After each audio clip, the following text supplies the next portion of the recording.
नाशिक जिल्ह्यातील वडनेर भैरवच्या रथयात्रेला सुरुवात झाली आहे। रथाला मुस्लिम कुटुंबियांची मानाची बैलजोडी जोडून रथयात्रेला सुरुवात झाली। रथयात्रेचं दर्शन घेण्यासाठी भाविकांनी मोठी गर्दी केली। हजारो भाविकांनी रथाच्या पाठीमागे लोटांगण घातलं। वडनेर भैरव यात्रा हिंदू मुस्लिम ऐक्याचं प्रतीक मानली जाते।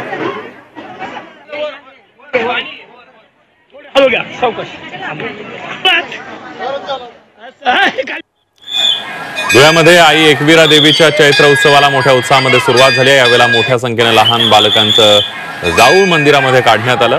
तसंच नवस फेडण्यासाठी ही भाविकांची गर्दी झाली। या यात्रेनिमित्त एकवीरा देवीची भव्य रथयात्रा काढण्यात आली। पुण्यातील इंदापूर तालुक्यामध्ये श्री केतकेश्वर महाराजांची यात्रा मोठ्या उत्साहामध्ये पार पडली। यावेळेला भव्य कुस्तीच्या आखाड्याचं आयोजन केलं होतं आणि यावेळेला 350हून अधिक कुस्तीवीरांनी हजेरी लावली। दरम्यान हजारो भाविकांनी केतकेश्वर महाराजांचं दर्शन घेतलं।